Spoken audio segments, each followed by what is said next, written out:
He's over here. He's over there? Yep. Hey, he's over here, guys. 83, we got him again.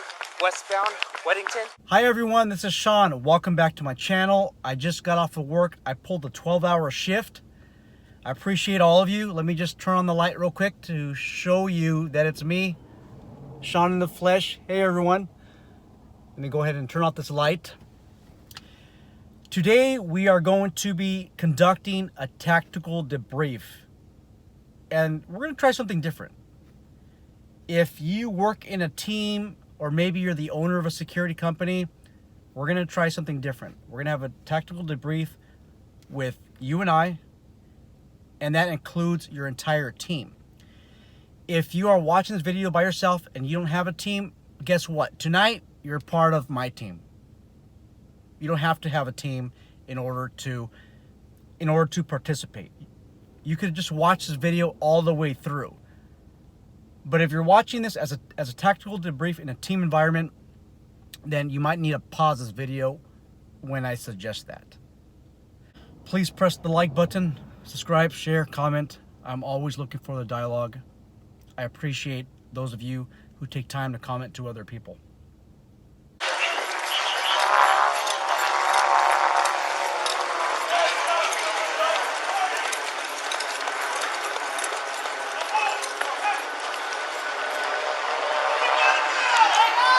As you saw from the introduction, the Los Angeles Police Department conducted a debriefing for their community, the community of Los Angeles. The incident occurred on December 22nd of 2018. I nitpicked this video. I chose this video because the person involved was wearing a private security uniform. I have no idea who or what company this is, who this guy is. I ran him through the BSIS database. The BSIS stands for the Bureau of Security Investigative Services. In California, they are the regulatory arm for private security professionals. I ran his name through that database, and he does not come back as a registered private security officer. Please, guys and gals, if you know what security company patch that this guy wore, please let us know in the description box. I'm just itching to see what company he worked for.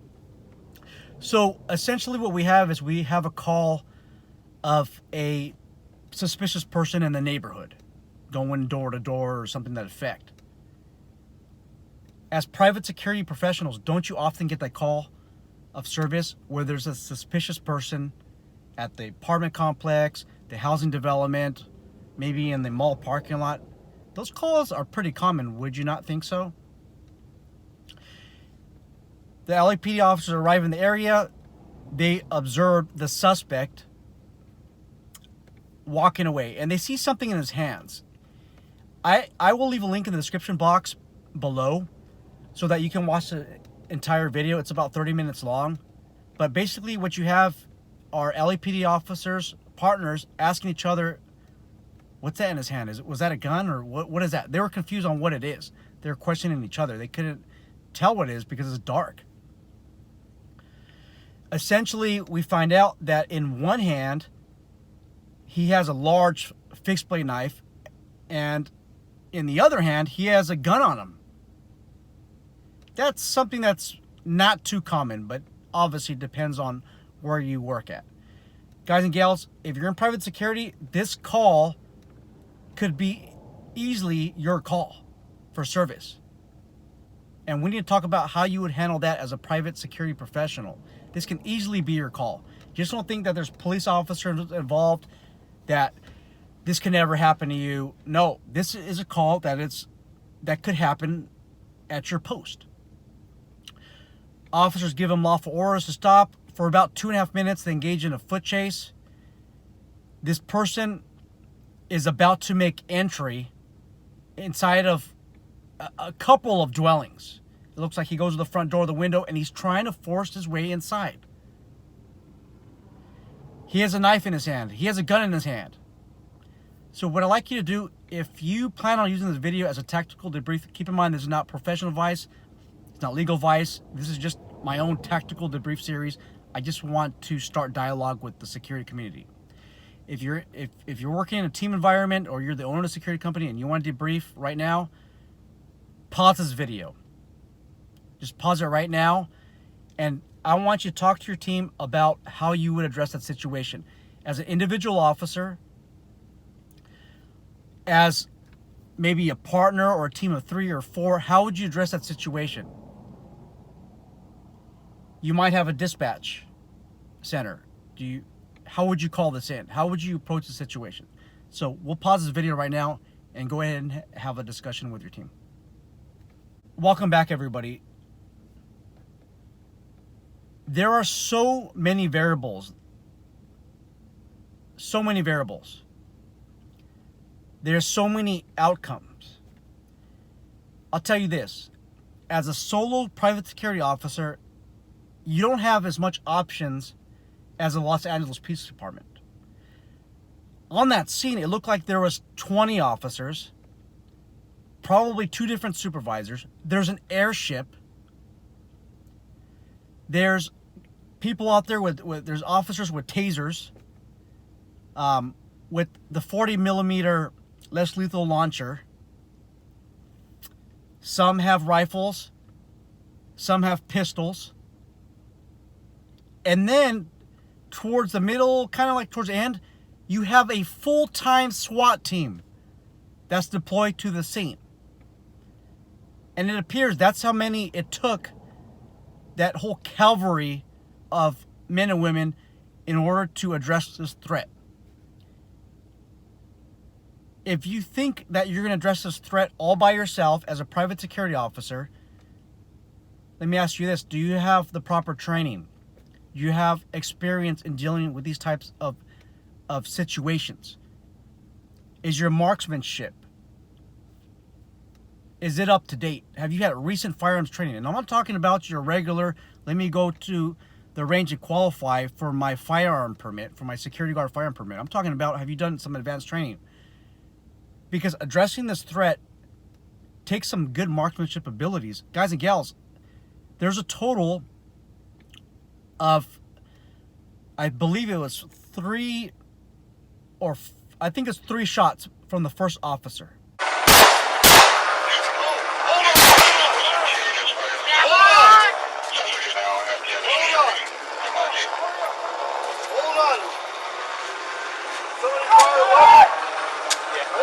Hold on. He's trying to get back in. Hold on.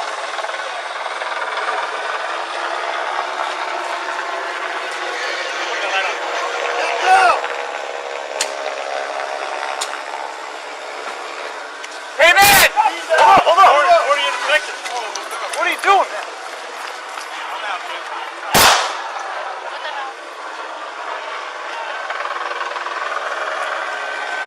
I heard 3 shots. And then a second officer later on fires 1 single shot. Total 4. You would think that would have brought him down, but it didn't. He kept pushing. Which is another argument for having a rifle. I don't believe at that point in time SWAT team has arrived on scene. I think they came later on. But look, he was hit 3 times and then hit another time. That's with pistol caliber. As a private security officer, do you have a rifle? And if you do, is it in a rifle caliber? And I'm talking about 5.56, 300 black, 223. Okay, your typical rifle calibers, because that's going to stop the threat. Greater than a pistol. What really stops the threat is shot placement, but a rifle will help. Those of you who carry tasers out there, is your taser going to be effective? There's some studies out there that show that their Taser International claims over a 90% effective rate. Other large police agencies have shown a 50% rate, 75% rate of effectiveness. Depending on where you go, the effectiveness rate varies. Is your taser going to work? And if it doesn't work, what is your next step? Guys, please, I beg you, please do not use a taser or a less lethal device on a lethal threat. You are going to get killed. 8 hours ago, one of my students from the police academy, who was a security officer, he got into a foot chase. And the information that I'm relaying, I don't have any video. I haven't spoken in person. I read the call comments when it came in to my workplace. He's in a foot chase. The guy's training with his field training officer. The guy turns around on him, and it looked like he tried to stab my student with a knife, a fixed blade knife. The way that these officers addressed the situation is they deployed a taser. It had no effect. They could have got killed. 8-9 hours ago, they could have died. When somebody is about to stab you, it's not time for taser. It's not time for the beanbag shotgun. It's not time for your burner. It's not time for the chemical agent. It is time to make a lethal decision.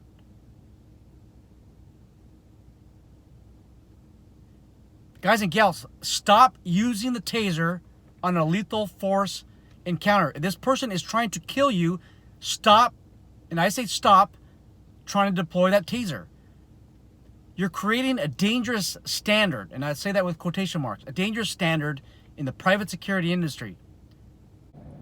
Target identification is paramount.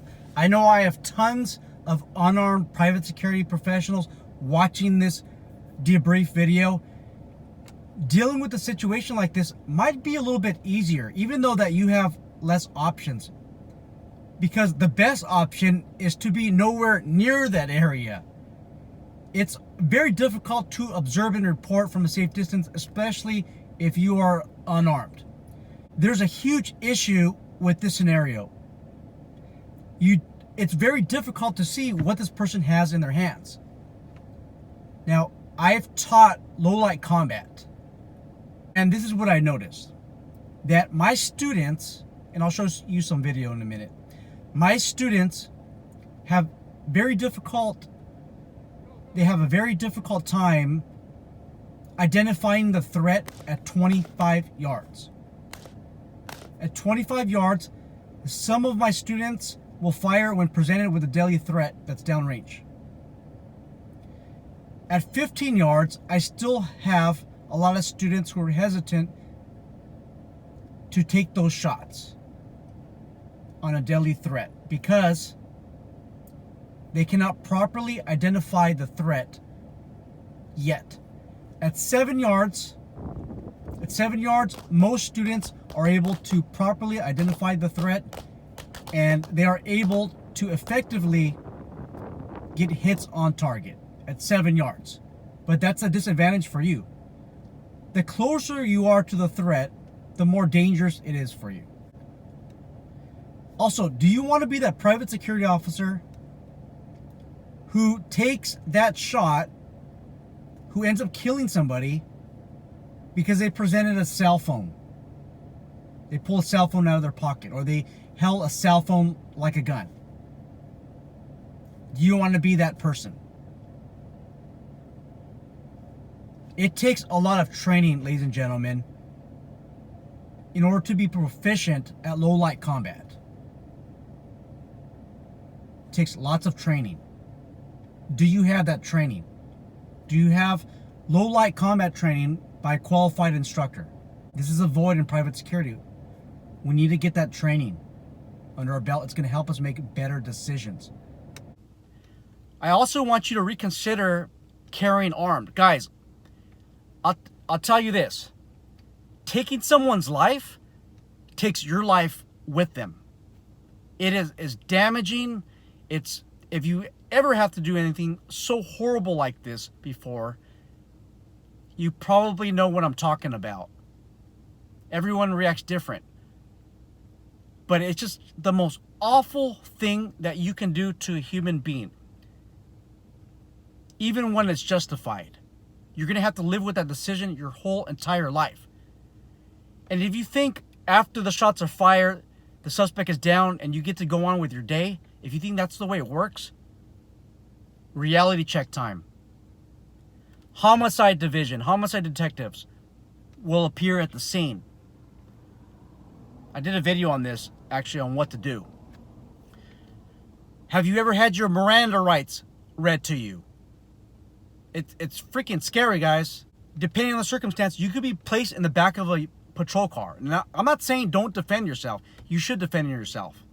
You should defend yourself legally. But the case is treated like a homicide. They're going to remove your duty belt, remove your firearm, and take tons of pictures of you. They are going to be doing a GSR kit on you, gunshot residue kit. You're going to feel like the lowest person on earth. But you did what you have to do. Or you're going to do what you need to do. It's not like the movies, guys. This isn't a game. If you want to carry that firearm, please understand that there comes a lot of responsibility with that. Having said that, let's move on. What do you do when the guy is trying to get inside of a house? What do you do? And they have a gun. What do you do? Well, you can observe and report. If you do so at a safe distance. I'll tell you this, that there's tons of guys out there with pistols, especially with a red dot optic. They're able to hit 100 yards pretty easily, ladies and gentlemen. I just came back from some tactical training about 2 weeks ago, and we were competing with each other to see who can hit the 100-yard pepper popper. 100 yards, guys, consistently, over and over and over. There's some people out there that can easily hit 200 yards with the pistol. Throw a red dot optic on it, gives you a greater chance. So do you get 100 yards away, 200 yards away? At that distance, you're not even going to see what's going on.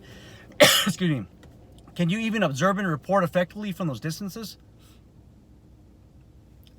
I don't know. Only you know the answer to that. Those of you who chose to take out the suspect, why? Discuss with your team, why is it that you chose to take out the suspect?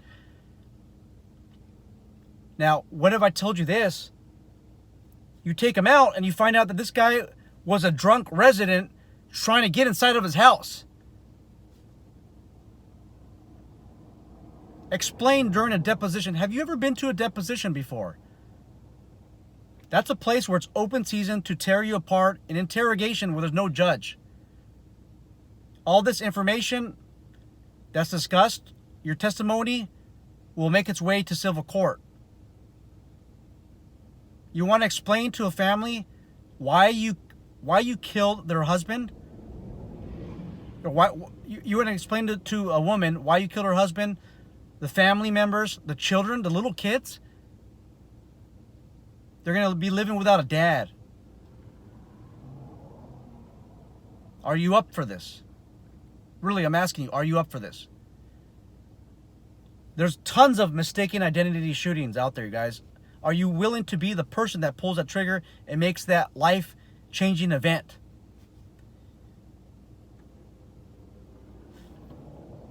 I don't know what to tell you guys. As a private security officer, seeing what I saw on video cam, I don't think that I would take the shot. If he's trying to, if he's starting to kick the door down with a gun in the hand, I think we have a different story. I'll tell you this, as a law enforcement officer, I will stop the threat. As a private security officer, that's a moral decision that you're going to have to make. And I know I have a lot of awesome people on this channel that are able to make some great decisions based on years of wisdom, some awesome training that many of you attended. And are you considering the backdrop? So you take aim at this person, you miss, it could go into the house, you could hit somebody sleeping. Okay, the chances are great, ladies and gentlemen. Chances are great, and it's just you. So let's just say after you go lethal on him, he throws away his weapons, he's no longer a deadly threat, and then he charges at you. Do you have what it takes to go hands-on on this person who's probably all bloodied up, full of sweat, and who is hell-bent on taking your life with whatever options he has? Now, can you use deadly force if you see that he has no weapons? That's a decision that you're going to have to make at that point in time, and that's a decision that you're going to have to live with. Thank you so much for your time. I hope that you enjoyed this presentation. I hope that you're able to have a good tactical briefing with your team.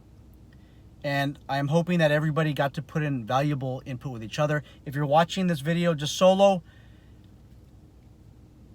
just absorb all of the comments that you'll eventually read. Maybe other content creators will create some follow-up videos and you can absorb all of that information. And you and I, we can also have a dialogue. We're not cutting you short. Like I said in the beginning, you may not have a team with you right now. You're a member of my team. And I also assure you that most of the subscribers on this channel consider you family as well. At the very least, a member of their team. You guys all take care, and please be safe, and please make intelligent decisions.